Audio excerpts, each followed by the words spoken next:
friends, welcome back to another DIY video. இன்னைக்கு நம்ம DIYல வீட்ல எப்படி நம்ம பாடி லோஷன் செய்யறதுன்னு பார்க்க போறோம். இந்த பாடி லோஷனை நான் எப்படி செஞ்சேன்றதை வாங்க இன்னைக்கு வீடியோக்குள்ள போய் பார்க்கலாம். நேச்சுரல் பாடி லோஷன் செய்யறதுக்கு நான் மாதிரி ஒரு பவுல் எடுத்துர்க்கேன். இந்த பவுல்ல இப்போ நம்ம ஒரு 2 டீஸ்பூன் அளவுக்கு ஆலோவேரா ஜெல் சேர்த்துக்கலாம். ஆலோவேரா ஜெல் வந்து ஸ்டோர் பார் தான் யூஸ் பண்ணணும். அப்பதான் வந்து நமக்கு பெர்ஃபெக்ட்டான பாடி லோஷன் கன்சிஸ்டன்சி கிடைக்கும். 2 டீஸ்பூன் நம்ம ஆலோவேரா ஜெல் சேர்த்தாச்சு. இப்போ இல்லை நம்ம 1 டீஸ்பூன் அளவுக்கு லெமன் ஆயில் சேர்த்துக்கலாம். லெமன் ஆயில் சேர்த்தாச்சு. இப்போ இல்லை 1 டீஸ்பூன் அளவுக்கு நம்ம கேரட் ஆயில் சேர்த்துக்கலாம்.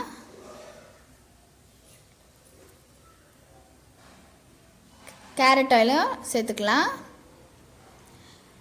இப்போ வந்து இல்லை நம்ம ஒரு 1 டீஸ்பூன் அளவுக்கு சாண்டல்வுட் ஆயில் சேர்த்துக்கலாம். இது எல்லாமே நம்ம வீட்டிலே செஞ்ச ஆயில் தான். லிங்க் எல்லாமே டிஸ்கிரிப்ஷன் பாக்ஸில் இருக்குது. இப்போ இல்லை நம்ம 1 டீஸ்பூன் அளவுக்கு ரோஸ் வாட்டர் சேர்த்துக்கலாம்.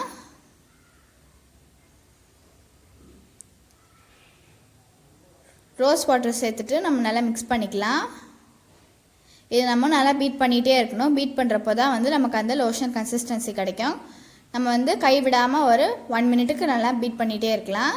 பாருங்கள், லைட்டாக கன்சிஸ்டன்சி வந்துடுச்சு. இன்னும் நம்ம நல்லா பீட் பண்ணிக்கலாம். இப்போ உங்கள்கிட்ட இந்த ஆயிலெலாம் எதுவுமே இல்லைன்னா நீங்கள் வந்து aloe vera gel plus coconut oil plus olive oil கூட சேர்த்துக்கலாம். இந்த ஆலிவ் ஆயிலாக அதுக்கப்புறமா கோகோனட் ஆயிலும் உங்கள்கிட்ட இல்லைன்னா நீங்கள் வந்து ஆலோவேரா ஜெல் ப்ளஸ் பாதாம் ஆயில் சேர்த்துக்கலாம். இதுவும் நல்லா எஃபெக்டிவாக தான் இருக்கும். இந்த பாடி லோஷன் எல்லா ஸ்கின் டைப்ஸ்க்குமே சூட் ஆகும். இல்லை carrot oil, lemon oil, sandalwood oil எல்லாமே சேர்த்துருக்கிறதுனால நம்ம ஸ்கின்னை டேமேஜ் ஆகாமல் பார்த்துப்போம். இது வந்து ரொம்பவே எஃபெக்டிவாக இருக்கும். சன்னில் இருக்க யூவி ரேஸ்லேருந்து நம்மளை நல்லா ப்ரொடெக்ட் பண்ணும். ஆல்ரெடி நான் சன்ஸ்க்ரீன் வீடியோ அப்லோட் பண்ணியிருப்பேன். சன்ஸ்க்ரீன் வீடியோ பார்க்காதவங்க டிஸ்கிரிப்ஷனில் லிங்க் இருக்குது, போய் கிளிக் பண்ணி பார்த்துக்கோங்க.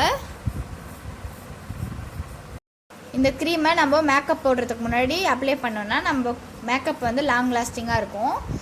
இந்த க்ரீம் வந்து இந்த மாதிரி ஒரு கண்டெய்னரில் நான் ஸ்டோர் பண்ணி வச்சுக்கிறேன். இந்த க்ரீம் வந்து நம்ம ரூம் டெம்பரேச்சரில் 1 மந்த் வரைக்கும் வச்சு நம்ம ஸ்டோர் பண்ணிக்கலாம்.